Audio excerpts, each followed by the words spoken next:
Bonjour, mesdames, mesdemoiselles, messieurs, Nabila Kamara, depuis Bruxelles, cher compatriote guinéen. Très bien, bon voilà, donc j'ai ce direct pour cet après-midi, effectivement. Alors, l'annonce est faite. J'ai effectivement deux éléments clés dans ce thème, dans ce direct. Alors, le premier élément, je vais parler toujours de l'UFDG qui est harcelé par la junte militaire depuis la prise du pouvoir, disons, de Mamadi Doumbouya, n'est-ce pas? Alors, ce parti est harcelé, son leader aussi est harcelé, là vous le savez, très bien. Alors, disons logiquement, c'est un parti qui inquiète, n'est-ce pas, qui fait mal à la junte militaire, une junte militaire qui tente tout simplement, disons, de faire asseoir la dictature, encore une fois, la dictature en Guinée, n'est-ce pas, après celle de Sékou Touré. Chers Guinéens, j'espère que vous êtes là. Alors, le premier élément, donc, je vais parler de l'UFDG, avec ce parti qui effraie la junte militaire, ce parti qui est harcelé par Mamadi Doumbouya. Deuxième élément, alors ça c'est clair, c'est en fait cette partie est la conséquence donc du premier élément, c'est-à-dire qu'il n'y a pas à réfléchir, s'il vous plaît, chers compatriotes guinéens. Je dis Guinéens, prenons des armes pour défendre notre processus démocratique. Ça fait rire certains, pourtant, c'est cela la vérité, n'est-ce pas? Pourtant, c'est ça la vérité, et cela se réalisera très clairement. Voilà, chers compatriotes guinéens, j'espère que vous êtes là, que vous me suivez. Très bien. Nabil Kamara depuis Bruxelles. Alors, donc, je continue avec ce thème, n'est-ce pas, que j'aborde donc pour la troisième fois, après la suspension, disons, du congrès de l'UFDG par un certain ministère de l'administration du territoire. Parce que pour moi, ce ne sont pas des ministères. Bon, ce sont des gens, des organes, je dirais pour moi des organes illégaux qui confisquent les appareils de l'État, n'est-ce pas? Voilà, en principe c'est cela. Mamadou Doumbouya qui n'est pas président, c'est un bandit de grand chemin, n'est-ce pas? Voilà, qui par la force confisque les appareils de l'État. Très bien, chers compatriotes guinéens, donc vous m'avez compris pour les détails. Alors, le premier élément, je dis bien sûr l'UFDG. Alors, vous l'avez compris, l'UFDG, la semaine dernière, donc on a eu ce communiqué du ministère de l'Aménagement du Territoire au ministère de l'Intérieur et qui, en fait, suspendait, n'est-ce pas, le congrès de l'UFDG prévu, effectivement, au début de ce mois de juillet, n'est-ce pas? Alors, congrès suspendu, on avait eu ce communiqué et voilà, de passage, je me réjouis de la réponse du parti UFDG, effectivement, qui a réagi, disons, à la décision du ministère de l'Aménagement du Territoire. N'est-ce pas?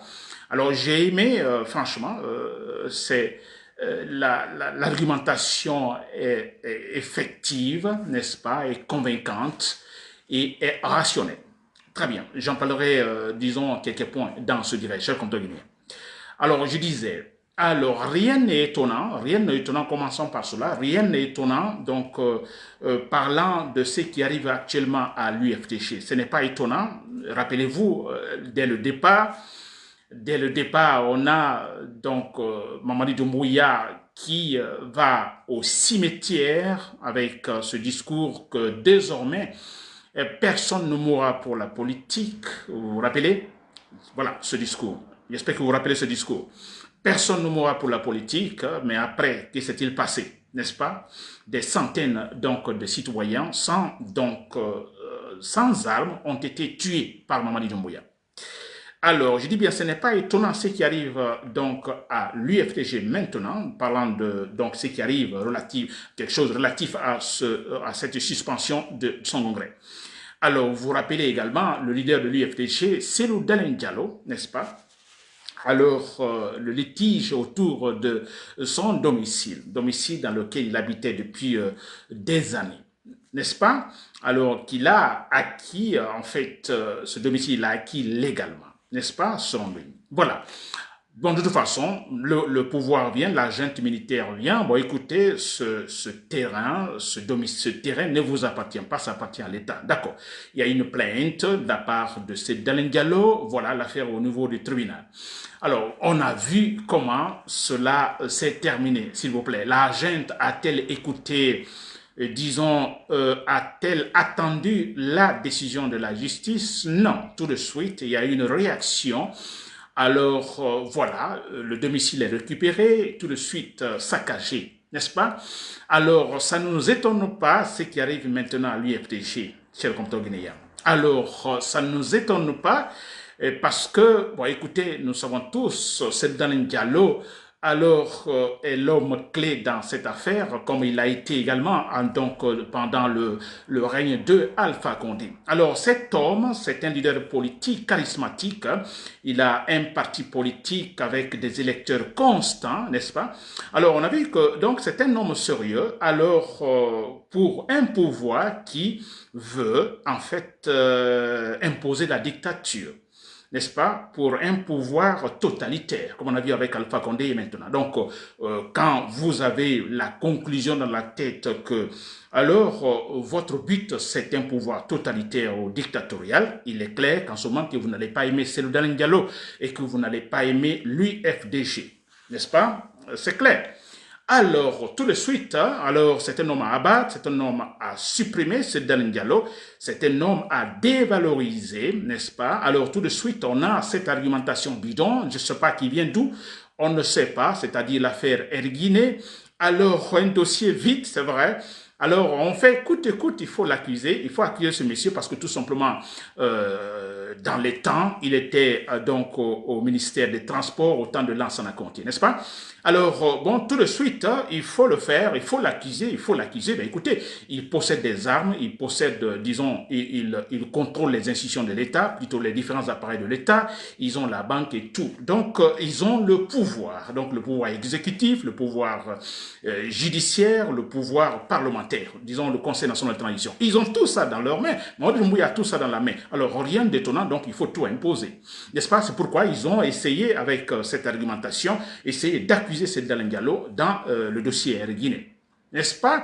Pourtant, qu'il y ait un faux dossier, en fait, Cellou Dalein Diallo n'a absolument rien à voir dedans. Mais écoutez, le but ici, il faut écarter cet homme qui est, en fait, qui a un électorat qui est capable de gagner des élections dans des élections libres et transparentes. N'est-ce pas? Alors, rien d'étonnant ce qui arrive à Cellou Dalein Diallo ou à l'UFDG maintenant avec la suspension de son congrès. On a vu également, toujours parlant de Cellou Dalein Diallo, oui, c'est un homme important, c'est une grande personnalité, et là, tout peut arriver.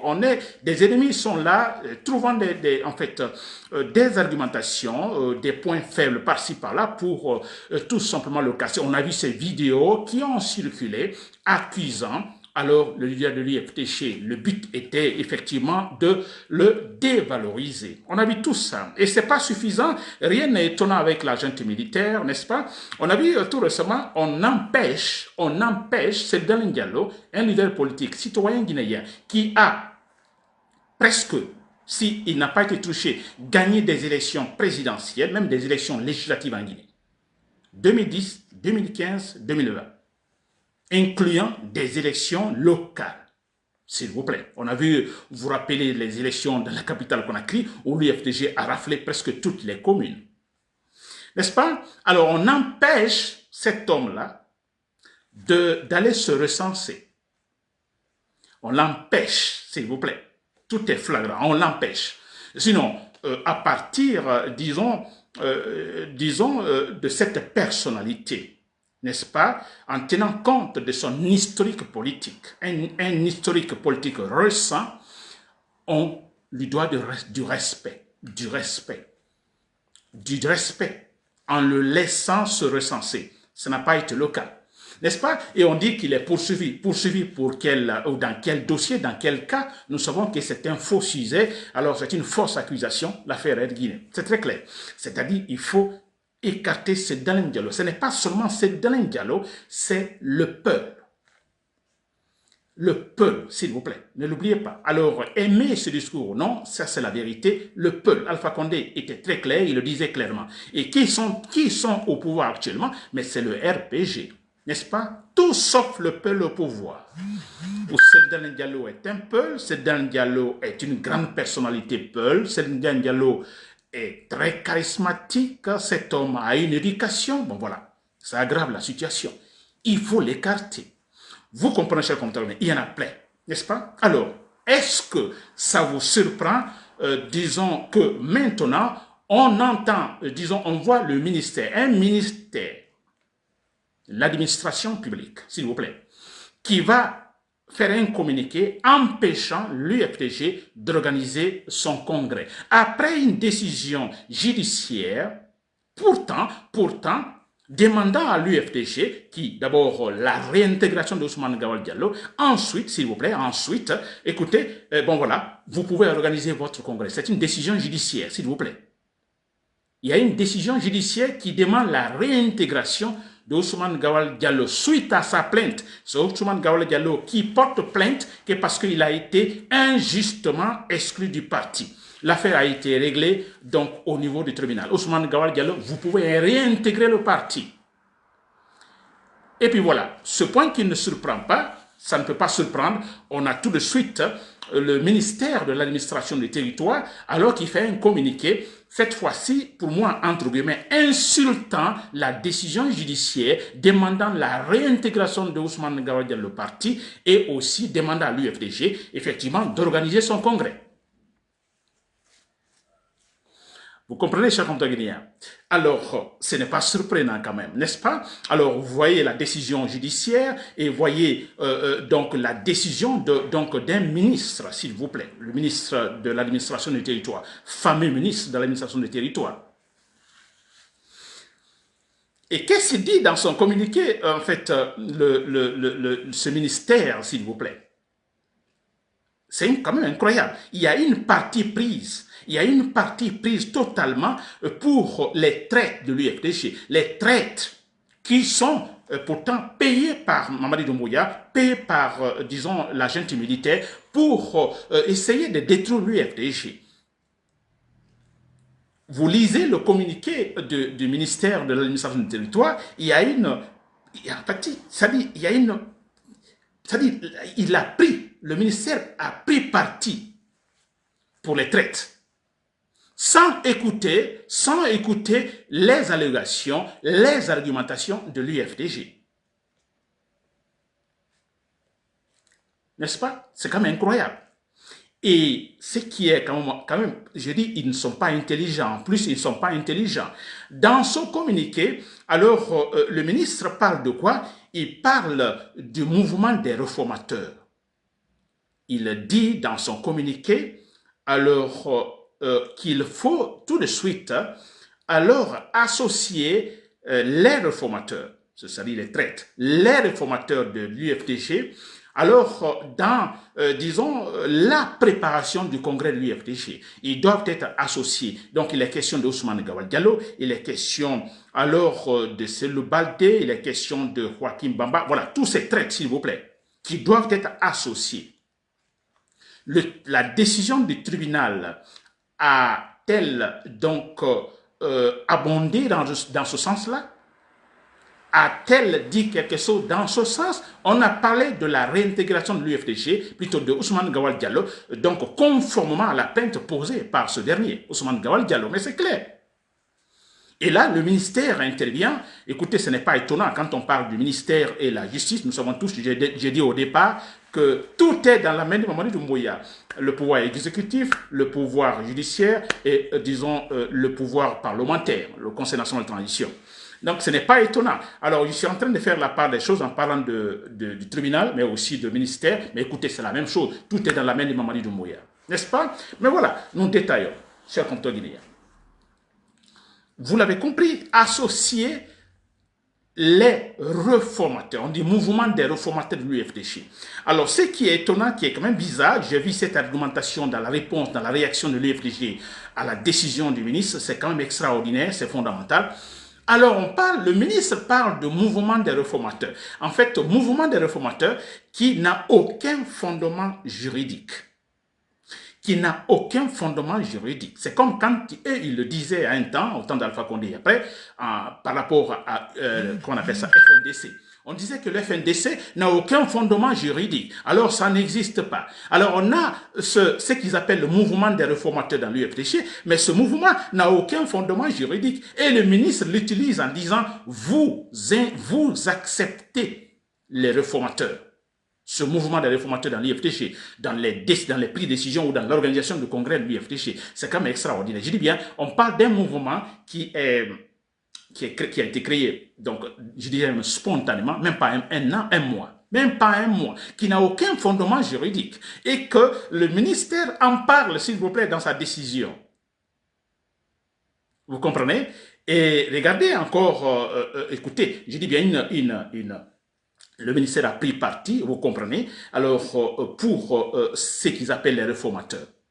Et qualifiant effectivement, disons, les argumentations de l'UFTG, d'abord au départ de présumées allégations d'irrégularité, parce que l'UFTG parle d'irrégularité de la part de ces gens, de ces traîtres, et le ministère parle de présumées allégations d'irrégularité. Alors, mais si vous dites que c'est donc des irrégularités présumées, quand vous dites que ces allégations d'irrégularité sont présumées, n'est-ce pas? Alors, ça veut dire quoi? Aucune décision ne peut être prise sans avoir écouté les deux parties. Vous écoutez ceux-là qui se nomment les réformateurs, vous écoutez également, disons, les dirigeants de l'UFTG. Ça n'a pas été le cas. Ils ont écouté une seule partie, les traîtres qu'ils appellent les mouvements réformateurs. Ils n'ont jamais écouté, disons, la direction de l'UFTG. Et voilà, ils imposent, ils ajoutent même avec leur communiqué, le congrès est, disons, suspendu. Alors, essayez donc qu'il y ait un dialogue inclusif, donc y compris, disons, les réformateurs, etc., etc. Et sinon, ils donnent 48 heures. Après 48 heures, c'est l'UFTG. Alors, ne se manifeste pas, disons, donc en exécutant les ordres de la décision, disons, du ministère de l'administration du territoire, qu'il y aura des sanctions ou poursuites judiciaires. N'est-ce pas? Alors, mais tout ça, chers compatriotes, ce n'est pas étonnant, comme je l'ai dit au départ. Alors, ce n'est pas étonnant, je vous l'ai dit au départ, non? Bon, voilà, c'est un monsieur, Mamadou Doumbouya, qui a tous les pouvoirs dans la main, alors qu'il s'impose. Il s'impose, s'il vous plaît. N'est-ce pas? Vous acceptez. Ici, il n'y a pas de raisonner, on ne raisonne pas, n'est-ce pas? Alors, il n'y a pas, vous prenez un avocat qui va, donc, pour défendre un cas, un dossier, il ne gagnera pas, parce que c'est la force, finalement, qui s'impose en disant, écoutez, vous dégagez, nous, c'est nous qui nous imposons là. Et c'est ce qui se passe actuellement dans l'UFTG, chers compatriotes. Vous l'avez compris, pour attaquer donc le deuxième point, ça s'enchaîne. Alors, voyant tout cela, vu tout ce que je viens donc d'expliquer, pensez-vous que nous ne sommes pas affaires effectivement à un régime alors qui a finalement du goût pour la dictature, parce que nous sommes déjà dans la dictature, qui est en train de conforter la dictature, structurer la dictature, je dis bien, structurer. N'est-ce pas? Cela dit, que faut-il faire? Parce que regardez, moi j'ai envie de dire à l'UFDG, mais écoutez, alors faites un appel. Faites un appel à la décision, disons, du ministère de l'aménagement du territoire. Alors, s'ils veulent suspendre l'UFDG, qu'ils le fassent. S'ils veulent en fait, demander des poursuites judiciaires contre l'UFDG, qu'ils le fassent, n'est-ce pas? Mais faites un appel. Faites un appel. Qu'on rejuge l'affaire. N'est-ce pas? Je sais que, bon, écoutez, on aura tous, comme dans le cas de Ali Ouba, alors ça sera tous la même décision parce que, écoutez, les gens là ne raisonnent pas, ils vont tout droit, donc c'est quoi? Nous, ici, c'est nous. Pas d'autres partis politiques, c'est la junte militaire. S'il vous plaît, cher compteur, pour enchaîner. Alors, deuxième point, je dis bien, Guinéens, prenons les armes, défendons notre processus démocratique. On a affaire aux sauvages que la Guinée n'a jamais connu, des sauvages. Je dirais même dans la sous-région africaine, des sauvages. Ils sont plus sauvages. Ils ne raisonnent pas. Ils ne connaissent pas la raison. Ils ne savent pas ce que signifie le rationnel. Absolument rien. Après avoir dit au départ, la justice sera la boussole pour tous les Guinéens. Et regardez comment ils se comportent face à un parti politique légal, un parti politique qui a participé à des élections présidentielles, législatives et locales, et qui a gagné d'ailleurs ces élections. Vous voyez comment on se comporte envers ce parti, envers son leader. Mais écoutez, si ce n'est pas de l'ethnocentrisme, je ne vois pas autre chose. Mais c'est vrai, mais c'est ce point-là important. C'est pourquoi je veux un militaire démocrate rationnel qui se lève, comme l'a fait Jerry Rawlings, qui vient, qui se dit, écoutez, ici, il n'y a pas d'ethnie, c'est la loi. Je veux ça et ça va venir. Un Jerry Rawlings guinéen, je m'adresse à lui. Jerry Rawlings au Ghana. Il est venu au Ghana, Jerry Rawlings, c'était métis, hein, je crois que son papa est écossais, sa maman est ghanéenne. Et quand il a fait le coup d'État au Ghana, alors il a commencé à gérer le pouvoir. Alors l'habitude était là, l'habitude est une seconde nature. Les gens donc sont venus commencer à venir le voir parce que sa maman est ghanéenne, l'ethnie de sa mère. On venait de voir. Il voudrait donc mettre la même chose de principe ethnique ou ethnocentrisme dans la tête de monsieur. Ghana aussi a connu pas mal disons, de conflits ethniques, interethniques, beaucoup. Mais ils ont tout fait pour que Jerry Rawlings, également, disons, voilà, prenne parti, vous comprenez, pour l'ethnie de sa maman. Il dit bien, son papa est écossais, européen, sa maman ghanéenne. Et ils ont tout fait. Mais le monsieur, comment il s'est comporté? Et voilà pourquoi il a réussi. Il a réussi. Il a dit niet. N'est-ce pas? Niet aux demandes ethniques, ethnocentristes. Niet. Il dit, moi je suis ghanéen, je reste donc juste au milieu. Je suis pour tous les Ghanéens, pour toutes les ethnies au Ghana. Et voilà, il a réussi. Il a pu convaincre tous les Ghanéens, s'il vous plaît. Il a imposé, oui, la démocratie. Aujourd'hui, il est mort, il est parti. Mais combien d'anciens présidents ghanéens sont maintenant au Ghana, qui se promènent tranquillement dans la rue? Anciens présidents ghanéens. On veut un Jerry Rawlings guinéen, s'il vous plaît, qui vient, qui se dit, non, moi je m'en fous, ni Peul, ni Malinké, ni Soussou, ni Guerzé, ni Thomas, ni Kissi, non, je veux, donc, je suis guinéen, je veux travailler pour tous les Guinéens, je veux de la démocratie. On cherche cela, les militaires, si vous m'écoutez, je vous assure c'est cela. Et là, je ne veux plus me limiter aux militaires. Je vais demander à tous les civils qui sont capables de posséder des armes, d'avoir des armes, préparez-vous, s'il vous plaît. Préparez-vous.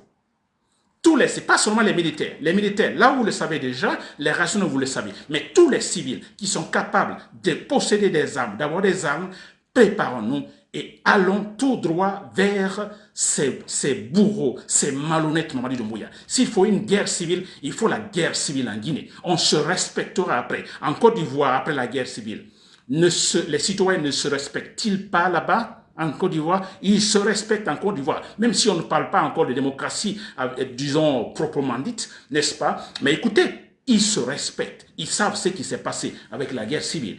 Au Libéria, ils se respectent. En Sierra Leone, ils se respectent.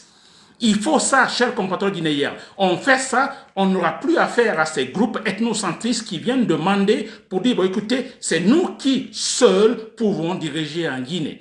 Tant qu'on ne passe pas par la guerre, n'est-ce pas, les guérillas dans Conakry, n'est-ce pas, on suit tous les escrocs, tous les traîtres, nous les poursuivons, nous les abattons. Je vous assure, on ne se respectera en Guinée. Quand on passe par cela, on se respectera, chers compatriotes guinéens. Très bien. C'était Nabil Kamara depuis Bruxelles. Je reviendrai sur ce thème donc demain. Il faut en parler, ça dit prenons les armes. Prenons les armes. Pas seulement les militaires, je dis bien les civils, cherchons les gens. Cherchons les armes.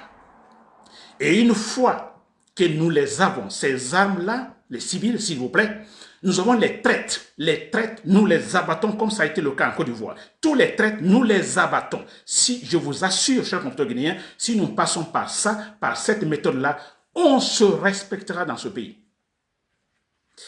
Merci pour l'écoute. Bonne soirée.